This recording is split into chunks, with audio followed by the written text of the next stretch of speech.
Segundo dados da Organização Mundial da Saúde, mais de 1 milhão de casos de infecções sexualmente transmissíveis ocorrem por dia no mundo. É muita coisa, né?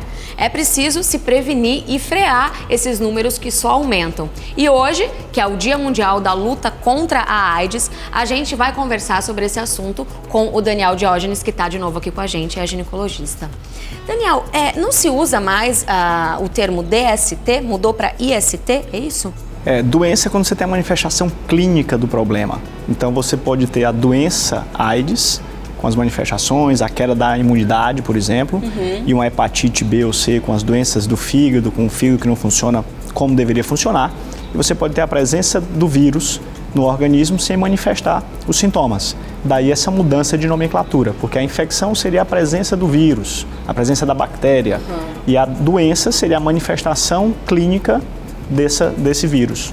E quais são as ISTs mais comuns? Sem dúvida nenhuma, o HIV, o vírus do HIV, os vírus da hepatite B e hepatite C, que são pouco lembrados, e uma doença bem antiga, que é a sífilis, que é uma doença ali do século passado, mas que ainda hoje é muito frequente, muito comum na população brasileira. Sim, teve uma época que teve até um boom, né, recente da sífilis. Exatamente, uma doença de transmissão sexual simples, né, é uma doença facilmente tratável. Sim, mas você acredita que o fato de hoje em dia uma pessoa que tem AIDS conseguir viver aí pro resto da vida tomando os remédios, fez com que as pessoas se relaxassem mais, assim, em termos de prevenção? Sem dúvida nenhuma, desde o surgimento e descoberta desse vírus lá na década de 70, você teve uma fase de grande medo, em que o HIV era encarado como a lepra foi encarada nos tempos antigos.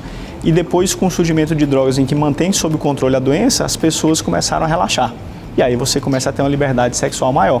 Então a falta de informação, a falta de educação, a falta de acesso ao médico faz com que a população brasileira sofra de desinformação e, consequentemente, existe aí um aumento do número das ISTs. E aí eu acho que isso também pega especificamente duas gerações, né? A geração mais nova, que não viu pessoas morrerem, né, de AIDS, e a geração mais antiga, né, das pessoas idosas que começaram a ter uma vida sexual onde a AIDS não existia também. Exato, isso muda muito, né? Porque realmente a geração atual não viu cantores como nós tivemos, os nossos ídolos, ídolos que foram a óbito por conta do vírus do HIV.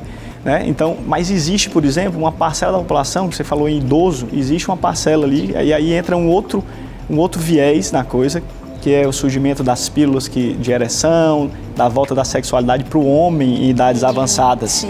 Então, aqueles idosos começaram a voltar a ter uma vida sexual e começaram a sair de casa para buscar parceiras e trouxeram as doenças para casa. Então, hoje a gente tem um aumento também, principalmente do HIV, nas senhoras de 60, 70 anos de idade. Pois é, eu me lembro na minha adolescência de ser assim bombardeada de campanhas contra a AIDS, de uso de camisinha, e hoje parece que está um pouco mais ameno, né? Acho que deu uma acalmada, principalmente porque o Brasil hoje tem uma política de saúde pública muito eficiente para o HIV especificamente. É um dos países que tem uma política de distribuição de medicações. Então acaba que eu acho que o governo também dá uma relaxada nesse sentido. Mas tem que se lembrar de que, além do HIV, existem outras doenças e que nós precisamos nos prevenir e que a grande maioria tem uma cura, um tratamento. E qual que é a melhor maneira da prevenção? Sem dúvida nenhuma, a proteção. O sexo seguro, né? Não ter múltiplos parceiros, utilizar o preservativo. Existe o preservativo feminino também. Que também previne, Que também né? previne, sem dúvida nenhuma. Tem que deixar de se achar que somente o sexo tradicional com penetração teria uma transmissão. O sexo oral também é capaz de transmitir esse tipo de problema, né? Existem outras infecções. Mais recentemente nós tivemos o Zika vírus, que causou aí um estardalhaço em termos de problemas fetais, de nascimento de crianças com microcefalia, e pode ser transmitido pelo sexo. E de quanto em quanto tempo é aconselhável a gente fazer exames? Uma vez por ano, pelo menos, em quem tem uma vida saudável, ou ao surgimento de algum sintoma.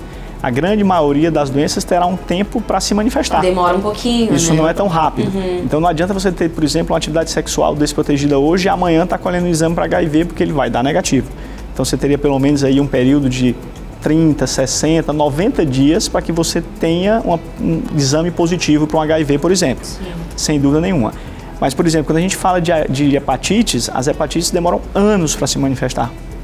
Então, é um outro problema. Mas eu diria que pelo menos uma vez por ano, quem tem uma vida saudável, realizar os seus exames de ISTs e de rotina ginecológico para a mulher e de rotina para o homem. Sim, ótimo. Muito obrigada, viu, Daniel? Eu que agradeço. Pois é, gente, é isso. A gente tem que se prevenir e usar a camisinha sempre.